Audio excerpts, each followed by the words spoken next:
வணக்கம்.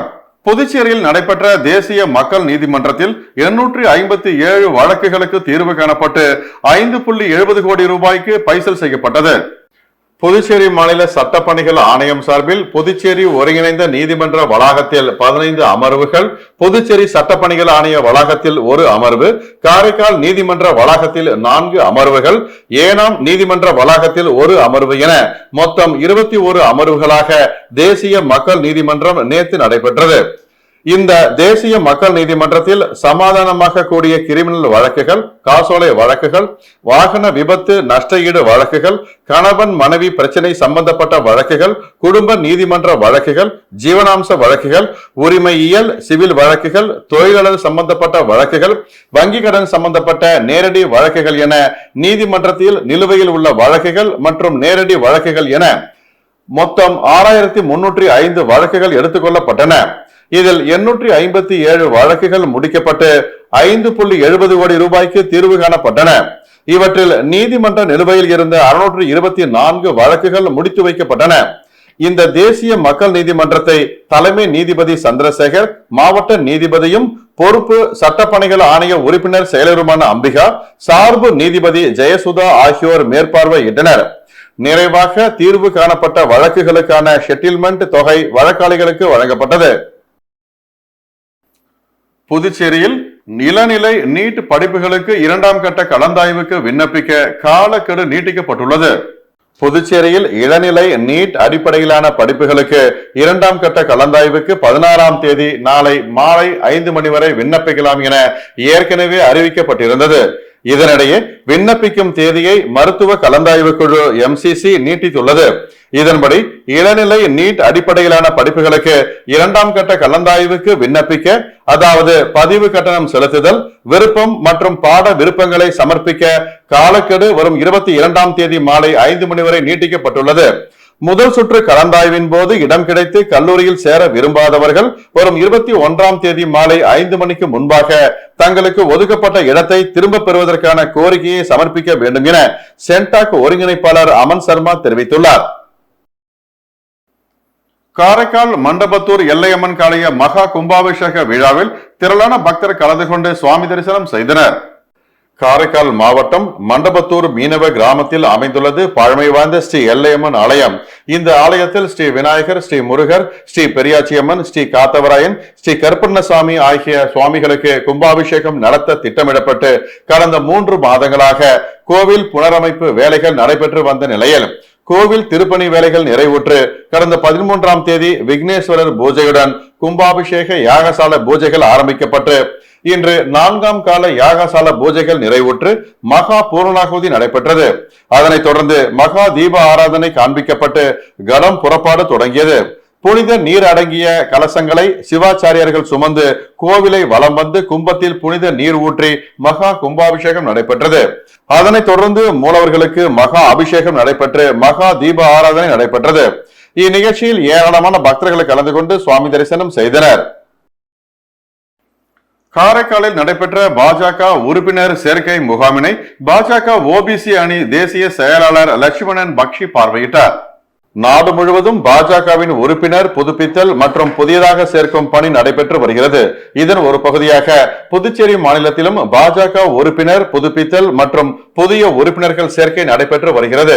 இந்நிலையில் பாஜக OBC அணி தேசிய செயலாளரும் புதுச்சேரி மாநில பாஜக OBC அணி பொறுப்பாளருமான லட்சுமணன் பக்ஷி 2 நாள் பயணமாக புதுச்சேரி வந்திருந்தார்.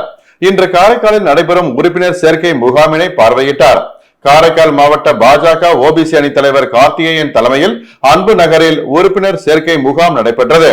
இதில் புதுச்சேரி மாநில பாஜக OBC அணி தலைவர் நடராஜன் உள்ளிட்ட ஏராளமான பாஜக பொறுப்பாளர்கள் மற்றும் தொண்டர்கள் கலந்து கொண்டனர். உழவர்கரை தொகுதிக்கு உட்பட்ட JJ நகர் ஸ்ரீ ஜெகதாம்பாள் ஆலய கும்பாபிஷேக பணிக்காக முன்னாள் அமைச்சர் பன்னீர்செல்வம் பொதுமக்கள் முன்னிலையில் கோவில் நிர்வாகிகளிடம் 1 லட்சம் ரூபாய் நிதி வழங்கினார்.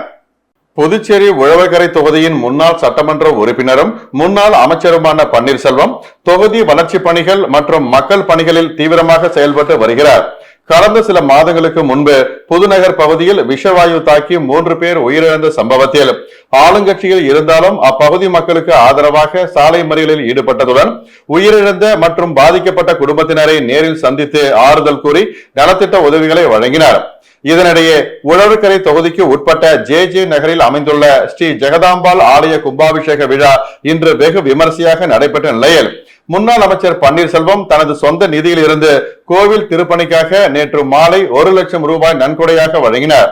இந்நிகழ்ச்சியில் உழவர்கரை தொகுதி என்ஆர் காங்கிரஸ் நிர்வாகிகள், ஜே நகர் முக்கிய நிர்வாகிகள், கோவில் அறங்காவல் குழுவினர் உட்பட அப்பகுதி மக்கள் திரளாக கலந்து கொண்டனர்.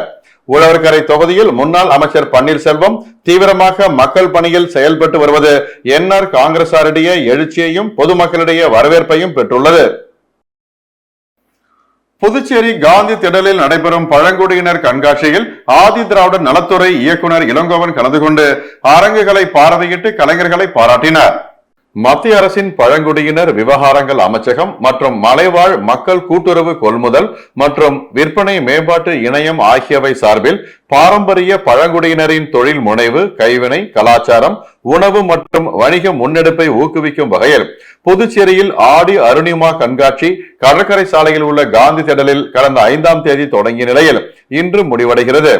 இக்கண்காட்சியினை முதலமைச்சர் திறந்து வைத்த நிலையில் மலைவாழ் மக்கள் கூட்டுறவு கொள்முதல் மற்றும் விற்பனை மேம்பாட்டு இணைய நிர்வாகிகள் அழைப்பின் பேரில் ஆதி திராவிட நலத்துறை இயக்குனர் இளங்கோவன் சிறப்பு விருந்தினராக கண்காட்சியில் நேற்று கலந்து கொண்டார். மலைவாழ் மக்களால் தயாரிக்கப்பட்ட கைத்தறி துணி வகைகள், அணிகலன்கள், மரச்சாமான்கள், சுடுமண் கலைப்பொருட்கள், மண்பாண்டங்கள் உள்ளிட்ட அரங்குகளை பார்வையிட்ட இயக்குனர் இளங்கோவன் பழங்குடியினர் கலைஞர்களை வெகுவாக பாராட்டினார். இந்நிகழ்ச்சியில் ஆதி திராவிட நலத்துறை அதிகாரிகள் மற்றும் ஊழியர்கள் கலந்து கொண்டனர். புதுச்சேரி முத்தியால்பேட்டை ஸ்ரீ லட்சுமி ஹயக்ரீவர் பெருமாள் திருக்கோவிலின் 53வது பிரம்மோற்சவ விழாவை ஒட்டி ஹயக்ரீவ பெருமாள் திருத்தேரோட்டம் நடைபெற்றது. இதில் திரளான பக்தர்கள் கலந்து கொண்டு கோவிந்தா கோவிந்தா கோஷத்துடன் திருத்தேரினை வடம் பிடித்து இழுத்தனர். புதுச்சேரி முத்தியால்பேட்டை ராமகிருஷ்ணா நகர் பகுதியில் அமைந்துள்ளது ஸ்ரீ லட்சுமி ஹயக்ரீவ திருக்கோவில். இந்த திருக்கோவிலில் எழுந்தருளியுள்ள ஸ்ரீ லட்சுமி ஹயக்ரீவ பெருமாளுக்கு 53வது பிரம்மோற்சவ விழா 7ஆம் தேதி கொடியேற்றத்துடன் தொடங்கியது. தினந்தோறும் ஹயக்ரீவர் பல்வேறு வாகனங்களில் எழுந்தருளி பக்தர்களுக்கு காட்சி அளித்து வருகின்றார். இதனைத் தொடர்ந்து முக்கிய நிகழ்வான திருத்தேரோட்டம் நடைபெற்றது. அலங்கரித்து வைக்கப்பட்ட ஹயக்ரீவர் பெருமாள் திருத்தேரில் எழுந்தருள பக்தர்கள் கோவிந்தா கோவிந்தா என்ற கோஷத்துடன் திருத்தேரின் வடம் பிடித்து இழுத்தனர். இத்திருத்தேரானது முக்கிய வீதிகளின் வழியாக மீண்டும் கோவிலை வந்தடைந்தது. இதில் பக்தர்கள் பலரும் கலந்து கொண்டு ஹயக்ரீவ பெருமாளை வழிபட்டு சென்றனர். காரைக்காலில் தௌஹீத் ஜமாத் சார்பில் நடைபெற்ற போதைப் பொருள் எதிர்ப்பு பேரணியில் பெண்கள் உள்ளிட்ட 300க்கும் மேற்பட்டோர் பங்கேற்று விழிப்புணர்வை ஏற்படுத்தினர். காரைக்கால் மாவட்ட தமிழ்நாடு தௌஹீத் ஜமாத் சார்பில் போதைப் பொருள் எதிர்ப்பு பேரணி நடைபெற்றது. தமிழ்நாடு தௌஹீத் ஜமாத் காரைக்கால் மாவட்ட தலைவர் ஜெய்னுல் ஆபிதீன் தலைமையில் காரைக்கால் மாவட்ட தமிழ்நாடு தௌஹீத் ஜமாத் அலுவலகத்திலிருந்து மாவட்டத்தின் முக்கிய வீதிகள் வழியாக விழிப்புணர்வு வாசகங்கள் அடங்கிய பதாகைகளை ஏந்தி விழிப்புணர்வு முழக்கங்களுடன் பெண்கள் உள்ளிட்ட 300க்கும் மேற்பட்டோர் புதிய பேருந்து நிலையம் வரை பேரணியாக வந்தனர். பேரணியின் இறுதியில் தமிழ்நாடு தௌஹீத் ஜமாத் மாநில செயலாளர் அல் அமீன் சிறப்புரை ஆற்றினார்.